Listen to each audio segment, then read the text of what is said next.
What's up, you guys? Bloody Jacob here, just to bring you my thoughts on the 4th season as well as the 5th and final season of Angel. My turn. Jacob here, meeting my icon, Catherine Isabel here. Bloody Jacob, your sexy, awesome, exclusive content.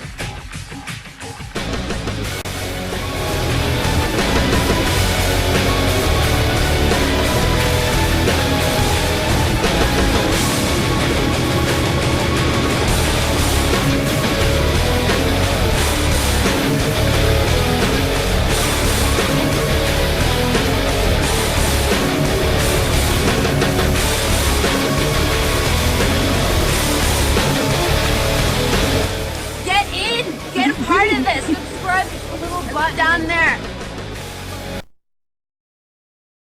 This isn't going to be an overly long video, but this has been a long time coming because I did my review of the 7th and final season of Buffy the Vampire Slayer some time ago now.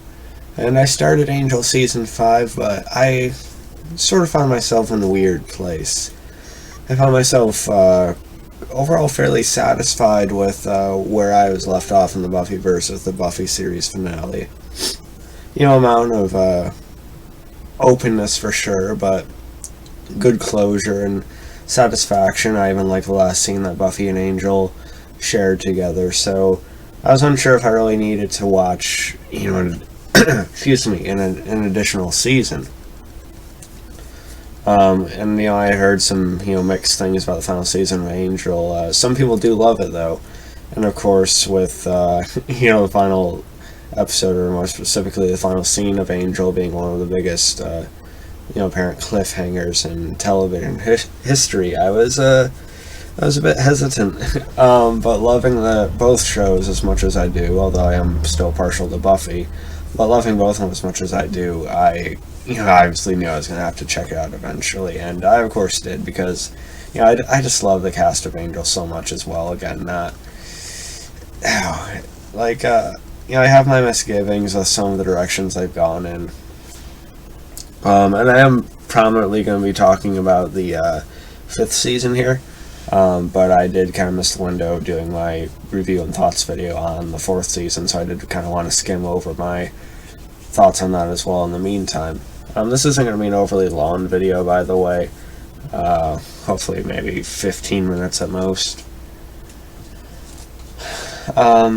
But despite my misgivings, you know, some of the directions and, you know, the undue emphasis on Cordelia, you know, I still love Angel as well, almost as much as Buffy. Both of them are still one-of-a-kind shows that many have, you know, replicated. You know, it's a mesh of, you know, both shows mesh of emotion with, you know, fun and some natural comedy, but alongside that you really do have meaningful character arcs and, you know, serious investment put into both of them. Supernatural is one that's replicated that vibe pretty well at times, but it's still not quite the same, although I do love Supernatural as well, at its best anyway.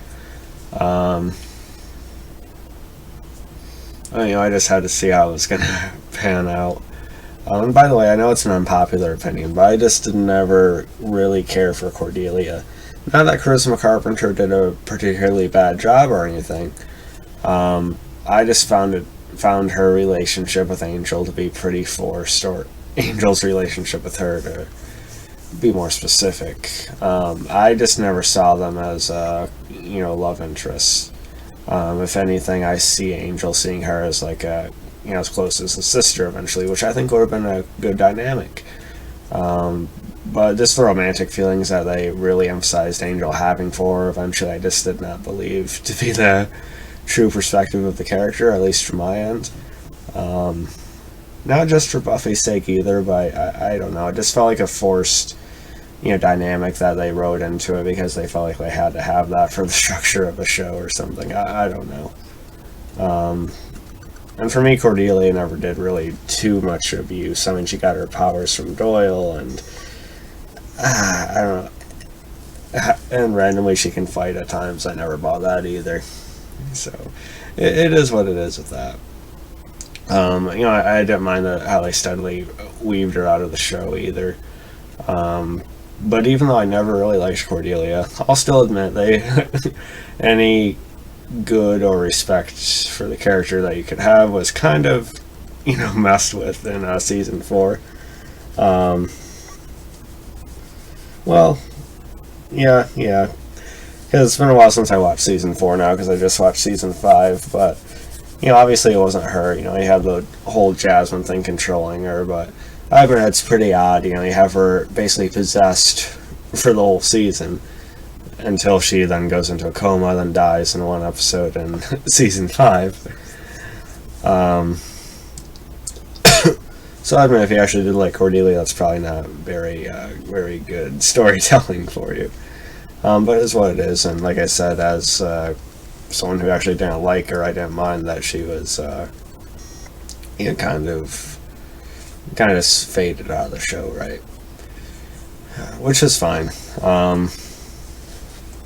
And season 4 is an interesting discussion. I mean, again, I'm not going to be able to go into immense detail about either of them right now. It's like 3 in the morning, but I feel like season 4 had some of the very best as well as some of the worst of Angel that I've seen. And again, when I say worst, I still like it. Even though it's worst here, I've still found myself enjoying it more than pretty much any other show I'm watching at the time. But for its own standards, some of the very best of it was I really like the whole Beast side of things, especially in the first half. Its whole attack on the Wolfman Hart office and everything with Madison and such, and the Beast felt like a real threat, and I like how they eventually tried to build up to its ties to Angelus and everything like that, and it felt like a real threat. And I didn't like it when they revealed that he's just another puppet. Then that puppet turns out to be Jasmine, who is just a very unfitting, unthreatening, uninteresting villain that just felt like an episode type of enemy, not like a whole major arc type of antagonist for the season. And it just didn't really execute that well to me. So I feel like I should have kept it as the Beast, and it's built on its mythology with Angelus or something like that, because I feel like that's something good there. I think the Beast is one of the best antagonists of either show, actually. And again, whenever they bring Faith onto Angel, it's some very, very great work. And again, the Faith episodes this season were great and integral to completing Faith's arc in the Buffyverse, which I think was really well realized. I always loved her dynamic with Angel. Angel and her would have made more sense than Angel and Cordelia, by the way, but hey. But I'm a fan of just bringing it back to Angel and Buffy down the road, which they do imply in both shows. But still, let's waste time, right? But yeah, the Faith episodes were again really strong, just as strong as they were in season 1. For some reason, it just clicks, and they nail the writing on those.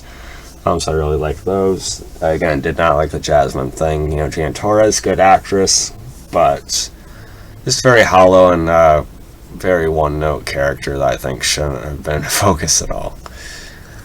So like I said, some of the best and worst of Angel in season 4 for me. And the counter thing was definitely played out within that season at that point as well. Angel season 5, I feel like, was basically in the middle of that. Now, don't get me wrong, Angel season 5, it got good. Very good, even. Especially towards the last half or even last quarter of the season. But I feel like it did meander a bit before then. And it was definitely a bit rushed towards the end because of its unfortunate cancellation. But till then, I do think it was overall superior to season 4, perhaps. Although I don't think it was better than the Beast episodes or the Faith episodes. So it's kind of somewhere in the middle of that, I guess, And like I said, I did feel like it meandered a bit. Spike being brought back was pretty good. It's good to see, him and Angel's banter. The actors do a really good job with that. But I feel like they didn't dive into their dynamic as deep as they could have, or as much as I was expecting, actually. Sure, they start to, I don't want to say get along, but they start to get on the same page, and it's cool to see them work together and such. And there's some real issues and real history between the two that I didn't really explore as directly as they could have. They basically just end up kind of clicking and caring about the same things, and kind of sharing stories with each other again, and reminiscing and such, but they'd never really solve anything between each other. And I get that's part of the fun, but I feel like they could have done more there, and maybe they would have had it actually gone on in the TV world. And that's something else. Whatever happened between Joss Whedon and the network, I've heard it was just canceled outright. They were going to do a 6th season. I heard that they found out like halfway through. And then they sort of, just pulled some strings and tried to put in as much as they could before the end of the season to end it. I don't know, but either way, it did hurt the show a bit for me. The last couple episodes are very good. Last few episodes are very good. But because of that, it does feel a bit rushed, and the last couple episodes are very engaging. But that same form of engagement is attached to, again, feelings that's rushed, and any real developments I feel like, good and really kind of, again, investing, they just feel a bit sped up. And I don't think it really gave off that final nail in the coffin for me for the show either. I feel like it was a great lead-in to another final season or two, but it did not feel like the end of the show for me. Very close, maybe one more season at least, but I like Not Fade Away, but I was really into it, then it it cuts off the way it does. And I know there's comics and everything, but it's just not the same as seeing the actors. You've gotten so attached to it, their portrayals, bringing it to life. And for me, when a show transitions into comic books to continue it, I feel like it's sort of up to fans to decide what's canon and what's not, because again, they're not brought to life by the actors in the show, so it doesn't feel as legitimate to me. And both the Buffy and Angel comics, they don't really have the best artwork. They're a bit too cartoony for me sometimes.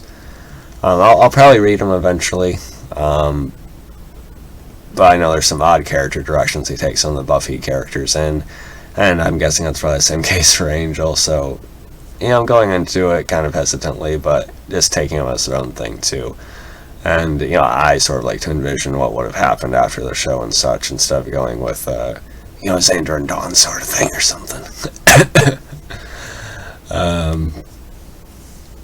But anyway, I do think I like the first 3 seasons more than both of these overall. But again, the Beast part of Angel Season 4 and the Faith episode's great. Just as good as those other 3 seasons, if not better. And I did really like the Fred and Illyria stuff in Angel Season 5 too, I will say that. Amy Acker did a really nice job. And Wesley, incredible. That character does not get enough credit. Excellent performance by the actor. And other than Angel, or maybe just as much as Angel, I think Wesley is the most well-developed character of the whole show. And I liked how the Fred and Illyria thing paid off with him. But again, it did still feel a bit rushed somehow with his fate that he met, which did get to me a bit emotionally, I will admit. But I enjoyed the Illyria version of Fred as well. I thought that was pretty good. And Gunn, I will say, I still liked Gunn, but he felt a little more useless in Season 5 as well. I don't know, I just did not like the lawyer thing, and kind of just a stagnant character for me. I like Lindsay getting re-involved. I thought that was pretty good with Christian Kane. I never got why they never brought Drusilla back into the present day in Angel. With Spike being introduced, I thought one of the obvious plot points they were going to go for is bring back Drusilla, because I think Spike has to kill her to really settle a part of his past, but they never bring her back at all, even though she's still out there. I guess they do in the comics a bit, but to varying degrees of satisfaction from what I've understood. So I don't know, I feel like they could have came up with more for the Spike thing again as well. And there's the girl in question episode. I guess they tried to get Sarah Michelle Gellar, well, not for that episode necessarily, but to appear in, like, Power Play, the second to last episode. But she was working on The Grudge at the time or something like that, which unfortunately wasn't a very good movie. But I hope they tried like hell to get her in, because, I think Buffy deserved definitely more prominence in both their stories, especially if it was going to have to end.